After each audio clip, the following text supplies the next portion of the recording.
My sewing machine is now officially an antique. Not that one. This one. I bought it at a yard sale ages ago, and then proceeded to not actually use it. But before I tucked it away and plopped a new machine on its tabletop, I did look up when it was made, which was in 1925. As 2025 was winding down, I realized it was now 100 years old, and decided to celebrate its entry into antiquehood by sewing something from the year of its manufacture. I soon gave up on finding a 1925 pattern that was both within my budget and my personal style. I've never really been a fan of the silhouette of that decade, and I didn't want to spend much on something I would never wear, so it was a rather hopeless quest. Instead, I bought some crafting magazines from 1925 and figured I could draw inspiration from them and make something up on my own. Magazines like this can provide an interesting perspective on what life was like in the year they were printed. For example, in this rather dramatic story, which is really just an ad, a girl excitedly tells her friends that she made her fancy silk dress for only $8.25, which is roughly equivalent to $153 today. There's also an ad for a nursing school, which states that their graduates make $30 to $35 a week, which is roughly from $555 to $648 today. Of course, there's a lot more complexity involved in comparing a living wage then to now, so I'm not getting any further into it. But it is interesting to see the prices in the ads from this time period. Here we have some odd recipes, including one for corn fluff, alongside an ad encouraging mothers to feed their children corn syrup twice a day in order to strengthen them. Whether or not moms back then actually followed this recommendation is debatable. There are a lot of images of the typical tubular dresses of the decade, and a catalog you can send for featuring a payment plan of just 17 cents a day for a chair. Here's a full-color page advertising raisins with a pie recipe, ready in half the usual time. Was there a well-established usual time for making sour cream and raisin pie? Who knows? I thought this book subscription ad was fun. Judging by the covers alone, I don't think I would have guessed that these books were a century old. Campbell's has some flashy full-page ads in these magazines, and quite a bold claim. But perhaps not quite as bold as the claim that corn syrup is rich in nutrition. Ooh, here's a family photo competition with big cash prizes to promote the movie Idaho, which has a rating of 1.6 on IMDb. If you're looking for a 1925 movie to watch, maybe try a different one. More dresses, and here we are. This is the closest we're going to get to a sewing pattern in these magazines. A simple diagram of the fabric layout for a couple of these dresses. This is what I will be basing my design on. Quick side note, I will include a slideshow of all the pages in these magazines at the end of the video. They're crammed full of patterns for knitting, crochet, tatting, and needlework, as well as recipes and other fun stuff. I don't know how well the resolution of the photos will carry over into this video, but if you're interested, hopefully you will be able to pause, zoom in, and read the small print. I grabbed some fabric and set to work cutting out a simple rectangle-based design like the ones shown in the magazine. Now, before I start throwing shade at this dress design and my rendition of it specifically, I want to acknowledge that there are some very elegant and skillfully made dresses from this era. You can find photos of real surviving dresses from the Met and other historical sources, and many of them are quite impressive.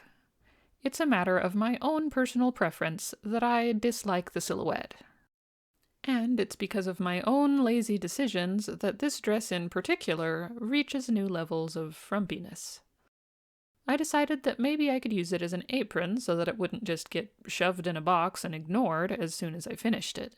So I made it out of a basic cotton fabric that I got from an estate sale years ago.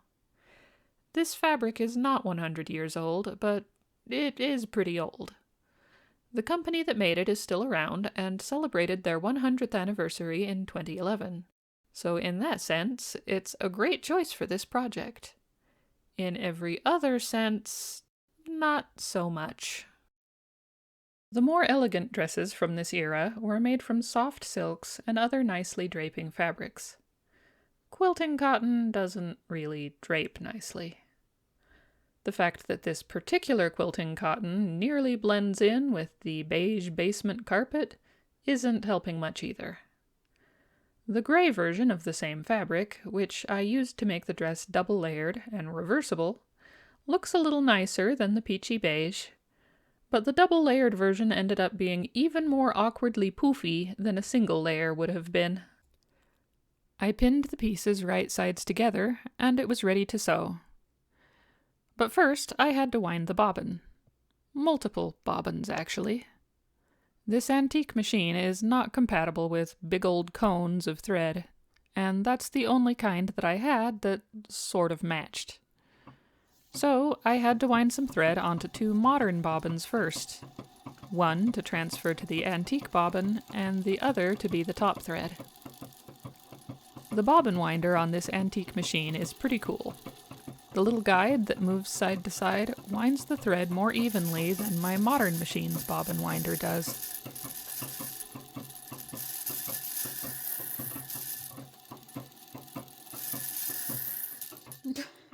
It's gonna fly off.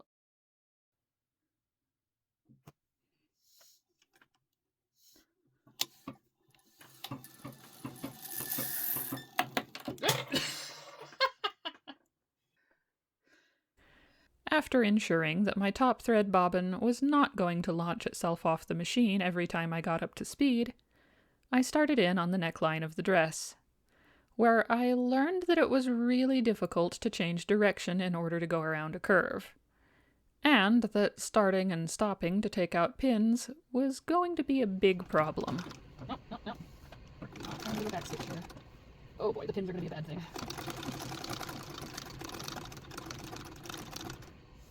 No, that's going the wrong way. Come on.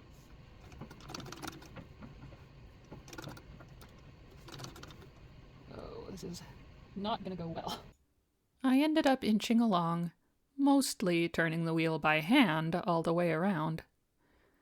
Then I had to go around again, because the first seam was such a mess.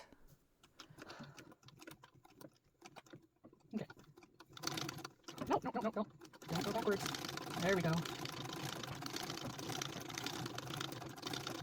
This is going to be the worst neckline. It's going to be so bad. It ended up taking me over 16 minutes to sew around the neckline. It was really difficult to get the machine going. It often went backwards, and going slowly was nearly impossible. This was mostly due to the fact that the belt was too loose and kept slipping. So I took a break from sewing to go on a little belt-adjusting side quest. This is not the original belt for this machine, nor is it an actual replacement belt from the manufacturer. It's just a strip of leather that the previous owner put on there, and I already tightened it once. But apparently I didn't tighten it enough, so here I'm cutting a chunk out, gluing it back together, and reinforcing the seam with a few stitches of heavy-duty upholstery thread. With the belt problem resolved, I can go back to sewing. I cut out the neckline from the gray fabric and clipped the seam allowance to allow the fabric to lay flat once it's turned right side out. Thankfully, it turned out all right, despite the messy stitching caused by the slipping belt and the fact that I wasn't used to using this machine. Although tightening the belt mostly fixed the problems that I had starting and stopping, I decided to use a micro-tagging gun instead of pins.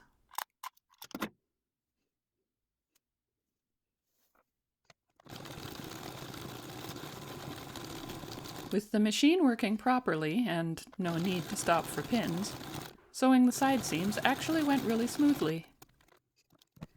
And then I ran into the next problem. It's difficult to tell from the magazine pictures whether this part of the dress is meant to be a pocket or just gathered into a seam. But either way, it would need additional fabric or trim to make up for the lack of seam allowance. If it were simply gathered and then sewn to the part above it, the fabric next to the gathered area would be distorted and wouldn't hang smoothly. I'm opting for pockets, using a sort of half-hearted welted pocket approach to make up for the lack of seam allowance. I pinned, I'll call it that even though I'm not actually using pins, a large rectangle of fabric to the side seam of the dress, with the right sides together. Then I gathered the lower part to match the upper part, and pinned both to the rectangle with the edges just barely meeting and the side seams lined up. I then sewed around the opening, making a long, skinny, rectangular outline of stitches, and doubled up on the stitching over the gathered part just because it seemed like a good idea. Next, I cut a slit in the rectangle of fabric that lined up with the opening in the dress, and clipped the corners. After that, I turned the dress right side out and pushed the rectangle inside through the opening. This left me with nicely finished edges on a very saggy pocket opening. I added some wide grosgrain ribbon to the pocket lining in a questionable attempt to reinforce it a little. It sort of worked, but added weight, and the top of the pocket was not very load-bearing. So that got reinforced too. Which also kinda helped, but the ribbon showed through the fabric, and it only really looked good if I held it at the sides and pulled it tight. Luckily, it was not too late to put interfacing on the pocket pieces for the gray side, like I should have done in the first place. This worked much better than the ribbon and was far easier to put on as well, but because I just grabbed the first interfacing I found, which was the heavy-duty stiff kind, instead of looking for something better suited to what I was doing, I ended up with very crunchy rectangles on the sides of the dress. So I had to peel back a little bit of the interfacing and trim it off. With the outside of the pockets as good as they were going to get, for now, I moved on to the inside. With the pocket rectangles on both sides of the dress turned inside, in between the layers of the dress and with the right sides of the fabric facing each other, I lined up the top edges of the rectangles and sewed them together. Then I folded that top part down so that it was on the inside of the pocket, sandwiched between the two pocket openings. This formed a little panel inside the top of the pocket that made it so there wasn't just a gaping hole going all the way through both layers of the dress. With this inside panel lined up along the sides of the rectangles, and leaving some folded edges above the pocket openings so that I had something to sew together there, I pinned the rectangles together and sewed all the way around the edges to make a pocket bag. I folded in the sides and bottom and stitched around them again just to make it extra secure. Because I had decided this was going to be used as an apron, I wanted it to be easy to put on and take off, which at this point it definitely wasn't. So I added a split up the back with a keyhole opening at the top to finish it off nicely. Starting with the keyhole part. I hand-stitched a small circle of fabric in the middle of the back. Then split the dress up to the center of the circle and clipped to the line of stitching so that I could turn the circle to the inside to make a nice round hole with a finished edge. I definitely made this harder on myself by using such a small circle of fabric. I learned my lesson though, and after marking a stitch line on the other side of the dress, I sewed a much larger circle on, and repeated the process, pinning both sides of the dress to each other with the keyholes lined up. I stitched the edges of the keyholes together by hand. With the 2 layers of the dress connected at the keyholes, I flipped the dress so that the right sides of the fabric were together and sewed up each side of the split. With the back of the dress-turned apron nicely finished, I turned my attention back to the saggy pockets. I decided I needed to add some ties to hold the openings closed, which would have been much easier to incorporate if I'd included them from the beginning. But doing more work to fix poor planning after the fact is kinda becoming the norm for this project. So I sewed some long skinny tubes of fabric, used a giant upholstery needle with a bead taped on the point to turn the tubes right side out, and made some nicely matching cord, or ribbon, or whatever it is. I hand sewed the ties inside the top edge of the pocket, and cut a few stitches in the bottom edge of the opening so that I could tuck the loops into the seam. I also added a tiny piece of this stuff to the bottom of the keyhole, but didn't bother to film that part. With the pockets finally as finished as they were going to get, I hemmed the bottom of the dress and the sleeves, and it was done. It will make a reasonably useful apron. The dual access pockets and the reversible aspect of it are pretty fun. I might try to incorporate an upgraded version of those into some other project in the future. But for me, this pillowcase dress design is best left in the past.